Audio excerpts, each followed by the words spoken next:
किर्लोस्कर विद्यामंदिर पलूसची विद्यार्थिनी कुमारी ईश्वरी आदिकराव भोसले ही आपलं मनोगत व्यक्त करते.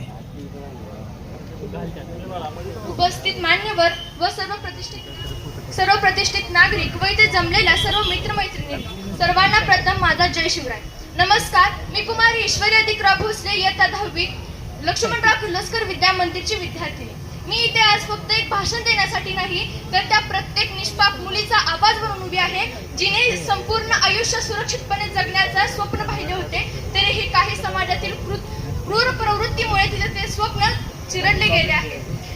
राजस्थानमधील 13 वर्षाची त्या चिमुरडीवर झालेला अत्याचार अन्याय हे आपण पाहिलाच आहे. ते पाहिल्यानंतर आपल्या सर्वांच्या मनामध्ये दुःख झालेच, वेदना झाल्याच, पण तो विचार, ती संकट ते फक्त त्या एका राज्याचे नाही तर ते आपल्या घरातील संपूर्ण महिलांचे, स्त्रियांचे आहे.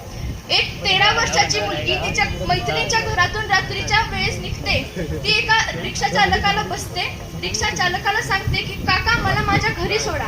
परंतु तो रिक्षा चालक त्या मुलीला तिच्या घरी न सोडता तिला एका हॉटेलमध्ये घेऊन जातो आणि काही हजार रुपयांसाठी तिला विकतो.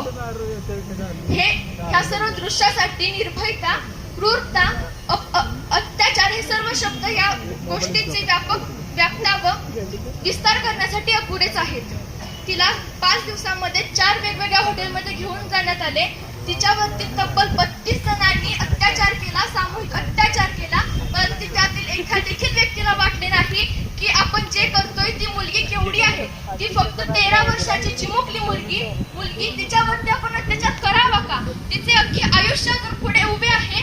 ती अजून शिकते, बागडते, तिचे खेळण्याचे वय आहे आणि आपण हे करणे योग्य आहे का असे त्यातील एका देखील नराधमाला वाटले नाही. इथेच त्यांची चूक झाली. विद्यार्थी मित्रांनो, मुलगी घरी आली नाही म्हणून तिच्या आई वडिलांनी पोलीस स्टेशन मध्ये कंप्लेंट केली. परंतु ती कंप्लेंट तिचा पाठपुरावा करण्यासाठी थोडा वेळ लागला. ती 18 जूनला रात्री तिच्या मैत्रिणीच्या घरातून निघत असताना रिक्षा चालकाने त्याला विकले. परंतु त्यानंतर तिला आणखी पुढे विकत ती मला वाचवा म्हणून ही भीक मागत होती. पण त्या भीकीला देखील त्या क्रूर माणसांनी साथ दिली नाही. त्यांच्या मनात विचार आला नाही की आपण वाईट कृत्य करतोय.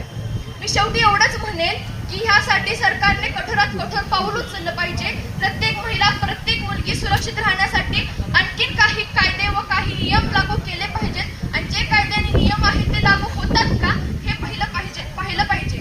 शेवटी मी एवढंच म्हणेन की प्रत्येक मुलगी ही कोणाची ना कोणाची आई असते. प्रत्येक मुलगी ही कोणाची ना कोणाची बहीण, मुलगी, आई, आत्या कोणी ना कोणी असतेच. मग तिची सुरक्षा करणे हे फक्त तिच्या घरच्यांचे कर्तव्य नाही तर ते संपूर्ण समाजाचे कर्तव्य असते. ती आपल्या सर्वांची जबाबदारी असते.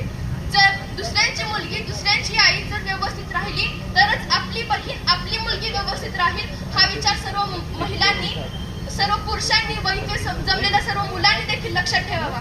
आपल्याला चांगले संस्कार केले आहेत परंतु त्यातील काही जणांना तो विसर पडला आणि त्याचमुळे हे कृत्य झाले. हे कृत्य थांबवण्यासाठी आपल्याला लढा दिलाच पाहिजे. आपण आज जर शांत बसलो तर उद्या आणखीन एका मुलीवर बलात्कार होईल, उद्या आणखीन एका मुलीवर अत्याचार होईल. त्यामुळे आपण न थांबता त्या व्यक्तीला न्याय मिळालाच पाहिजे ही माझी इच्छा आहे, हे माझे मत आहे. आणि सरकारला जर शक्य असेल तर त्या सर्व नराधमांना फाशीची शिक्षा झालीच पाहिजे हे माझे मत आहे. जय हिंद, जय महाराष्ट्र, जय शिवराय. ईश्वरीच्या विचारातून केवळ वेदना व्यक्त झाल्या नाहीत तर समाजाने जागे होण्याची गरज अधोरेखित झाली. यानंतर पंडित